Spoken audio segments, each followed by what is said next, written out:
வணக்கம் மக்களே. இன்றைக்கி தமிழ் புத்தாண்டு. எல்லாருக்கும் தமிழ் புத்தாண்டு நல்வாழ்த்துக்கள். இன்றைக்கி நம்ம வீட்டில் எல்லோரும் மாங்காய் பச்சடி செய்வாங்க.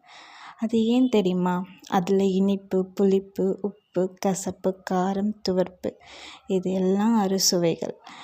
மாங்காய் பச்சடியில் என்னென்ன சேர்ப்போம்? இனிப்புக்கு வெல்லம், புளிப்புக்கு மாங்காய், கசப்புக்கு வேப்பம்பூ, காரத்துக்கு மிளகாய், உவர்ப்புக்கு உப்பு, துவர்ப்புக்கு உளுந்து, இப்படி எல்லாம் சேர்ந்து ஒரு பச்சடி செய்கிறோம்.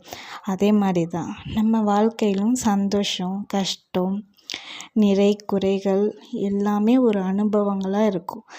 அது எல்லாம் சேர்ந்து தான் நம்ம ஒரு வாழ்க்கை. அது ஒரு சின்ன உணவில் நம்ம முன்னோர்கள் காட்டி கொடுத்துட்டு போயிருக்காங்க மாங்காய் பச்சடின்னு. இதே மாதிரி தான் நம்ம வாழ்க்கையும். ஸோ இந்த தமிழ் புத்தாண்டு எல்லாருக்கும் இனிய புத்தாண்டு வருடமாக இருப்பதற்கு எனது வாழ்த்துக்கள். நன்றி.